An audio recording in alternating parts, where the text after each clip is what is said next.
Hello दोस्तों, नमस्कार। आज हिंदी साहित्य से बहुत ही महत्वपूर्ण क्लास, जो कि यहाँ से बहुत ही प्रश्न पूछे जाते हैं, जिनमें से पहला प्रश्न कह रहा है, निम्नलिखित में से कौन सी रचना यात्रा वृतांत है? स्मृत लेखा, आवारा मसीहा, नीलम देश की राजकन्या, आखिरी चट्टान। तो इसमें से बताना है भैया, यात्रा वृतांत जो भैया है आखिरी चट्टान है। विकल्प घ सही हो जाएगा। अगर जो पूछ ले किस लेखक की रचना है तो मोहन राकेश की है, ये भी ध्यान रखिएगा। आखिरी चट्टान किसने लिखा? मोहन राकेश ने। बढ़ते हैं प्रश्न संख्या 2 की तरफ। प्रश्न संख्या 2 कह रहा है, अतिचार रचना के संपादक हैं। ये बताना है, बाल मुकुंद गुप्त जी हैं, मुनि जिन विजय हैं, किशोरी लाल गोस्वामी हैं, नाभादास हैं। तो भैया अतिचार रचना के संपादक मुनि जिन विजय हैं। यहाँ पर विकल्प आपका खा सही हो जाएगा। बढ़ते हैं प्रश्न संख्या 3 की तरफ। प्रश्न संख्या 3, मेरी असफलताएं रचना की विधा है। जीवनी, आत्मकथा, रेखा चित्र, संस्मरण। तो मेरी असफलताएं भैया बाबू गुलाब राय की है और मेरी आत्मकथा है। विकल्प यहाँ पर खा सही है। और बढ़ते हैं प्रश्न संख्या 4 की तरफ। 4 कह रहा है, भूले बिसरे चेहरे के रचनाकार हैं। ये बताना है कि भूले बिसरे चेहरे किसकी रचना है? रामधारी सिंह दिनकर, कन्हैयालाल प्रभाकर, हरिशंकर प्रसाई, हजारी प्रसाद द्विवेदी। तो भैया भूले बिसरे चेहरे रचना जो है एक कन्हैयालाल मिश्र प्रभाकर की है। विकल्प यहाँ पर खा सही हो जाएगा। बढ़ते हैं प्रश्न संख्या 5, उत्तर प्रदेश सरकार में शिक्षा मंत्री और मुख्यमंत्री पद को अलंकृत करने वाले साहित्यकार हैं। यहाँ पर भैया स्टार बना लीजिए, बहुत ही इंपॉर्टेंट क्वेश्चन है, क्योंकि उत्तर प्रदेश के शिक्षा मंत्री भी रहे हैं, मुख्यमंत्री भी रहे हैं और राजस्थान के राज्यपाल भी रहे हैं और गृह मंत्री भी रहे हैं। यहाँ पर 2 पदों की बात की गई है, 2 पद हम अपनी तरफ से बता रहे हैं, इसलिए ये इंपॉर्टेंट क्वेश्चन हो जाता है। और वह भैया साहित्यकार हैं डॉक्टर संपूर्णानंद। विकल्प ग सही है। और इसी खुशी में हम आपको कुछ सुनाते हैं कुमार विश्वास की 4 पंक्तियाँ, ताकि आप प्रसन्न हो जाएं और प्रसन्न मन से पढ़ें। ये वीडियो बहुत ही इंपॉर्टेंट है, सुनिएगा। जख्म इतने मिले फिर सिले ही नहीं, जख्म इतने मिले फिर सिले ही नहीं, दीप ऐसे जले फिर बुझे ही नहीं, व्यर्थ किस्मत पे रोने से क्या फायदा, सोच लेना कि हम तुम मिले ही नहीं, सोच लेना कि हम तुम मिले ही नहीं। भैया जो ये वीडियो से दूर भागेगा तो सोच लो फिर वो क्वेश्चन उसको मिलने वाले नहीं हैं, और परीक्षा की दृष्टि से बहुत ही इंपॉर्टेंट है। प्रश्न 6, श्रृंगार रस मंडन के रचनाकार हैं। नाभादास, चतुर्भुज दास, गोस्वामी विट्ठलनाथ, ज्योतिश्री ठाकुर। तो भैया श्रृंगार रस मंडन जो रचना है ये गोस्वामी विट्ठलनाथ की है, तो इसलिए विकल्प यहाँ पर गा सही हो जाएगा, विट्ठलनाथ। बढ़ते हैं प्रश्न संख्या 7। 7 कह रहा है, राधा कृष्ण दास लेखक थे। राधा कृष्ण दास भैया लेखक बताना है, भारतेंद्र युग के हैं, द्विवेदी युग के हैं, या फिर छायावादी युग के हैं, या फिर छायादुत्तर युग के हैं। तो ये भैया हैं भारतेंद्र युग के। विकल्प यहाँ पर का सही हो जाएगा। बढ़ते हैं प्रश्न संख्या 8। 8 कह रहा है, प्रश्न भैया 8 देख लीजिएगा। अपनी खबर रचना की विधा है। जीवनी, संस्मरण, आत्मकथा, रेखा चित्र। तो ये भैया है आत्मकथा। विकल्प आपका ग सही हो जाएगा। बढ़ते हैं प्रश्न संख्या 9। महावीर प्रसाद द्विवेदी लेखक हैं। जीवन और दर्शन के, आँखों की थाह के, रसक रंजन के, तिब्बत यात्रा के। तो ये भैया रसक रंजन के हैं, पर ग सही हो जाएगा, लगा लीजिए। बढ़ते हैं प्रश्न संख्या 10। आंसू के रचनाकार हैं जयशंकर प्रसाद, डॉक्टर राम कुमार वर्मा, महादेवी वर्मा, सुमित्रानंदन पंत। तो आंसू रचना भैया है जयशंकर प्रसाद की, इसलिए विकल्प यहाँ पर का सही है। बढ़ते हैं प्रश्न संख्या 11। पल्लव में चित्रण किया है। आत्मा परमात्मा का चित्रण, प्रेम प्रकृति एवं सौंदर्य का चित्रण, भक्ति एवं रहस्यवाद का चित्रण, वात्सल्य का चित्रण। तो पल्लव रचना जो भैया है इसमें प्रेम प्रकृति एवं सौंदर्य का चित्रण किया गया है, इसलिए विकल्प यहाँ पर खा सही है। बढ़ते हैं प्रश्न संख्या 12। प्रश्न 12, नीड़ का निर्माण फिर रचना की विधा है। जीवनी, रिपोर्टाज, आत्मकथा, रेखा चित्र। तो नीड़ का निर्माण फिर भैया आत्मकथा है और हरिवंश राय बच्चन की है, ये भी ध्यान रखिएगा। विकल्प यहाँ पर गा सही है। बढ़ते हैं प्रश्न संख्या 13। पृथ्वी पुत्र के रचनाकार हैं। हरिशंकर प्रसाई, डॉक्टर वासुदेव शरण अग्रवाल, मोहन राकेश, हरिवंश राय बच्चन। तो पृथ्वी पुत्र भैया ये निबंध है डॉक्टर वासुदेव शरण अग्रवाल का। विकल्प इसलिए यहाँ पर खा सही हो जाएगा। बढ़ते हैं, छायादुत्तर काल की पत्रिका है। सरस्वती, प्रताप, विशाल भारत, कादम्बनी। तो ध्यान रखिएगा भैया, कादम्बनी पत्रिका जो है इसी काल की है, इसलिए विकल्प घ सही है। बढ़ते हैं प्रश्न संख्या 15। भारतेंदु युगीन लेखक हैं प्रताप नारायण मिश्र, आचार्य रामचंद्र शुक्ल, डॉक्टर नगेंद्र और श्याम सुंदर दास, ये बताना है भैया। तो प्रताप नारायण मिश्र जो हैं ये भारतेंदु युगीन लेखक हैं, इसलिए विकल्प यहाँ पर का सही है। बढ़ते हैं प्रश्न संख्या 16। 16 कह रहा है लोकायतन के रचनाकार हैं सुमित्रानंदन पंत, जयशंकर प्रसाद, रामधारी सिंह दिनकर, महादेवी वर्मा। तो भैया लोकायतन जो है ये सुमित्रानंदन पंत का है, विकल्प यहाँ पर का सही है। बढ़ते हैं प्रश्न संख्या 17। 17 कह रहा है छायावाद युगीन गद्य का समय माना जाता है सन 1910 से सन 1930 तक, सन 1919 से सन 1938 तक, सन 1922 से सन 1940 तक, सन 1925 से सन 1942 तक। तो छायावाद का समय भैया जो होता है 1919 से 1938, इसलिए विकल्प खा सही है। भैया समय सीमा से एक प्रश्न जरूर पूछा जाता है, इसलिए यहाँ पर भी आप स्टार बनाते चलिए, बहुत ही इंपॉर्टेंट है। बढ़ते हैं प्रश्न संख्या 18। 18 कह रहा है नई कविता के प्रवर्तक माने जाते हैं, बताना है Sachchidanand Hiranand Vatsyayan Agyeya, doctor Ramswaroop Chaturvedi, doctor Ramdhari Singh Dinkar, doctor Dharamvir Bharati. तो यहाँ पर भैया अज्ञे को ध्यान रखिएगा, प्रयोगवाद नई कविता के प्रवर्तक सच्चिदानंद हीरानंद वात्स्यायन अज्ञे जी हैं, विकल्प यहाँ पर का सही है। लगा लीजिए, विकल्प यहाँ पर का सही है। बढ़ते हैं प्रश्न संख्या 19। 19 है श्रृंगार लहरी के रचयिता हैं जगन्नाथ दास रत्नाकर, मैथिली शरण गुप्त, भारतेंदु हरिश्चंद्र, भवानी प्रसाद मिश्र। बताइए भैया श्रृंगार लहरी जो है ये किसकी है, तो ध्यान रखिएगा श्रृंगार लहरी है जगन्नाथ दास रत्नाकर की, विकल्प यहाँ पर का सही है। प्रश्न संख्या भैया 20 सुनिएगा। निज भाषा उन्नति अहे शब उन्नति को मूल, पै निज भाषा ज्ञान के मिटे नहीं अकीसूल। बालकृष्ण भट्ट, यशपाल, अयोध्या सिंह उपाध्याय, हरिओत, भारतेंदु हरिश्चंद्र। तो प्रश्न संख्या 20 का उत्तर है भैया, ये पंक्ति हैं भारतेंदु हरिश्चंद्र की, इसलिए विकल्प यहाँ पर आपका घा सही है। लगा लीजिए। बढ़ते हैं प्रश्न संख्या 21। 21 कह रहा है हिंदी के प्रथम कवि सरहपा कवि हैं नाथ संप्रदाय के, जैन संप्रदाय के, सिद्ध संप्रदाय के, रासो साहित्य के। तो यहाँ पर ध्यान रखिएगा सरहपा जो प्रथम कवि हुए हैं ये भैया जैन संप्रदाय से थे, इसलिए विकल्प यहाँ पर खा सही है। बढ़ते हैं प्रश्न संख्या 22। 22 कह रहा है निम्नलिखित में से कौन सी रचना भक्ति काल में लिखी गई है, उद्धव शतक, सूरसागर, कामायनी, साकेत। तो भैया भक्ति काल की बात कही जाए तो सूरसागर है, विकल्प यहाँ पर खा सही है। बढ़ते हैं प्रश्न संख्या 23। 23 कह रहा है बीसल देव रासो रचना है नरपतनाल की, केदार की, जगनिक की, दलपत विजय की। तो भैया इसको ऐसे याद कर लीजिए ट्रिक के साथ, बीसल देव, बीसल मतलब 20 और नरपत मतलब नर मतलब आदमी, 20 आदमी, ऐसे इसको ट्रिक से याद कर लो। यहाँ पर ट्रिक बना लो भैया ये, ठीक, बीसल देव नरपतनाल, 20 आदमी, नर मतलब आदमी, ठीक। तो ये रचना कभी नहीं भूलोगे, बीसल देव किसकी है, नरपतनाल की। बढ़ते हैं प्रश्न संख्या 24। 24 कह रहा है निम्नलिखित में से कौन ज्ञानाश्रयी शाखा का कवि नहीं है, गोस्वामी तुलसीदास, नानक, दादू दयाल, कबीर।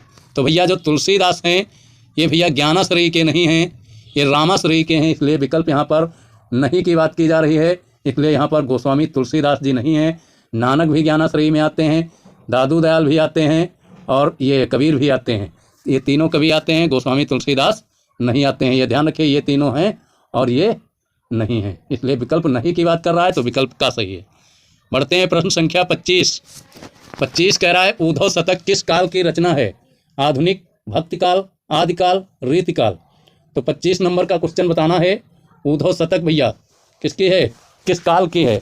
तो ये ध्यान रखिएगा उद्धव शतक जो है ये आधुनिक काल की है, विकल्प यहाँ पर का सही है। बढ़ते हैं प्रश्न संख्या 26। 26 कह रहा है छायावाद की मुख्य विशेषता है प्रकृति का मानवीकरण, युद्धों का वर्णन, यथार्थ चित्रण, भक्ति की प्रधानता। तो छायावाद की मुख्य विशेषता भैया रही है प्रकृति का मानवीकरण, इसलिए विकल्प यहाँ पर का सही है, प्रकृति का मानवीकरण। बढ़ते हैं प्रश्न संख्या 27। 27 कह रहा है दीप शिखा का रचयिता कौन है, सूर्यकांत त्रिपाठी निराला, महादेवी वर्मा, सुभद्रा कुमारी चौहान, मैथिली शरण गुप्त। तो दीप शिखा भैया है महादेवी वर्मा की, इसलिए विकल्प यहाँ पर खा सही हो जाएगा। बढ़ते हैं प्रश्न संख्या 28। 28 कह रहा है भैया सुमित्रानंदन पंत की रचना है उर्वशी, पल्लव, परिमल, कामायनी। बताइए उर्वशी, पल्लव, परिमल, कामायनी। तो भैया सुमित्रानंदन पंत की रचना है पल्लव। कौन सी रचना है, पल्लव, विकल्प यहाँ पर खा लगा लीजिए। बढ़ते हैं प्रश्न संख्या 29। चिदम्बरा पर ज्ञानपीठ पुरस्कार प्राप्त हुआ है। मैथिली शरण गुप्त को, सुमित्रानंदन पंत को, अयोध्या सिंह उपाध्याय को, रामधारी सिंह दिनकर को। तो भैया ज्ञानपीठ पुरस्कार प्राप्त करने वाले इनमें पंत जी हैं, जो चिदम्बरा पर ज्ञानपीठ पुरस्कार प्राप्त किया है। विकल्प यहाँ पर खा सही है। साकेत कृति के रचनाकार बताना है। मैथिली शरण गुप्त, महादेवी वर्मा, अज्ञेय, रामधारी सिंह दिनकर। तो साकेत भैया ये महाकाव्य है, मैथिली शरण गुप्त का है, इसलिए विकल्प यहाँ पर का सही है। रामचरितमानस के बाद भक्ति में दूसरा महाकाव्य का इसी का स्थान आता है। बढ़ते हैं प्रश्न संख्या 31। हरिऔध का जन्मस्थल है एबटाबाद, निजामाबाद, काशी, फर्रुखाबाद। तो ध्यान रखिएगा, हरिऔध जी का जन्म हुआ था निजामाबाद, इसलिए विकल्प यहाँ पर खा सही है। बढ़ते हैं प्रश्न संख्या 32। किस कवि को राष्ट्र कवि का सम्मान प्राप्त हुआ है?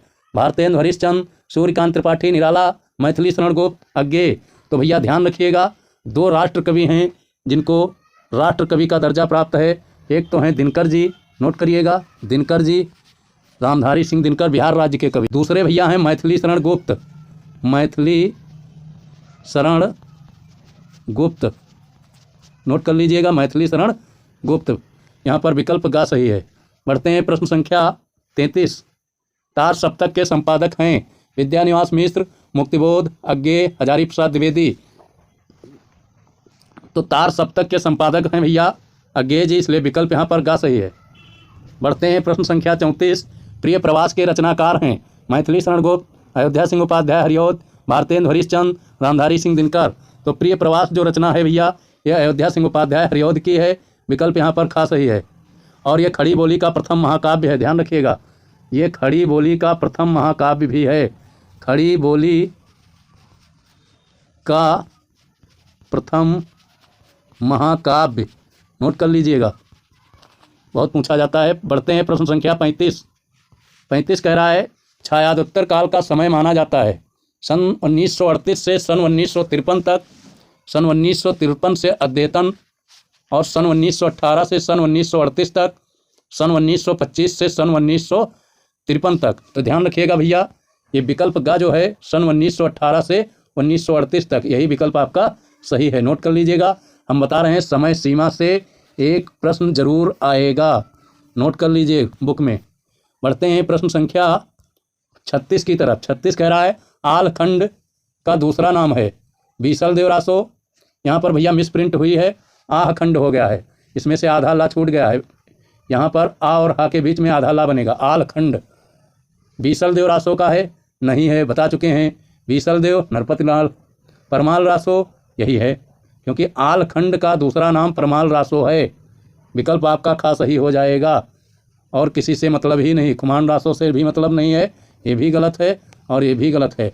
अब मीर रासो भैया सारंगधर का है और खुमान रासो किसका है? खुमान रासो भैया दलपत विजय का है। प्रश्न 37 छायादोत्तर युग की पत्रिका है इंदु, हंस, हिंदी प्रदीप, कादम्बिनी। तो हंस पत्रिका जो है ये छायादोत्तर युग की है भैया, विकल्प लगा लीजिए, खा सही हो जाएगा। बढ़ते हैं प्रश्न संख्या 38 जयचंद्र प्रकाश किसकी रचना है ये बताना है। तो ये भैया चंद्रबरदाई की है, नरपत नाल की है, भट्ट केदार की है, विद्यापत की है। तो ध्यान रखिएगा भैया, जयचंद्र प्रकाश जो है ये भट्ट केदार के द्वारा लिखी गई है, विकल्प यहाँ पर गा सही हो जाएगा। बढ़ते हैं प्रश्न संख्या 39 खुमान रासो किसकी रचना है अथवा खुमान रासो के रचयिता हैं। दो तरीके से क्वेश्चन पूछा जा सकता है। तो देखिएगा, जगनिक जी हैं, नरपत नाल हैं, दलपत विजय हैं और भट्ट केदार हैं। तो खुमान रासो भैया दलपत विजय की है, विकल्प यहाँ पर गा सही है। बढ़ते हैं प्रश्न संख्या 40 कह रहा है वीर गाथा काल के कवि हैं भूषण, बिहारी लाल, केशव, चंद्रबरदाई। तो वीर गाथा काल के कवि भैया हैं चंद्रबरदाई, विकल्प यहाँ पर घा सही है। बढ़ते हैं प्रश्न संख्या 41 बुद्धिरास के रचयिता हैं आसगु, शारमूर्ति, शालिभद्र सूर्य, जिनधर्म सूर्य। तो भैया बुद्धिरास के रचयिता जो हैं शालिभद्र सूर्य हैं, इसलिए विकल्प यहाँ पर गा सही है। बढ़ते हैं प्रश्न संख्या 42 कह रहा है बीसल देव रासो के रचयिता हैं। अभी हम ट्रिक बताए थे, देवसेन, नरपत नाल, विजय सेन सूर्य, जिनदत्त सूर्य। तो बीसल देव भैया जो है ये नरपत नाल की है, विकल्प यहाँ पर खा सही है। बढ़ते हैं प्रश्न संख्या 43 आदिकाल के रचनाकार बताना है। नरपति नाल, अयोध्या सिंह उपाध्याय हरिऔध, केशवदास, नाभादास। तो भैया आदिकाल के रचनाकार जो हैं ये नरपति नाल हैं, विकल्प यहाँ पर का सही है।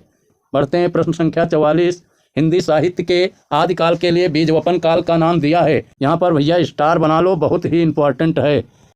रामचंद्र शुक्ल ने, महावीर प्रसाद द्विवेदी ने, राम कुमार वर्मा ने, हजारी प्रसाद द्विवेदी ने तो बीजवपन काल भैया नाम दिया था महावीर प्रसाद द्विवेदी ने, इसलिए विकल्प यहाँ पर विकल्प आपका खास सही हो जाएगा।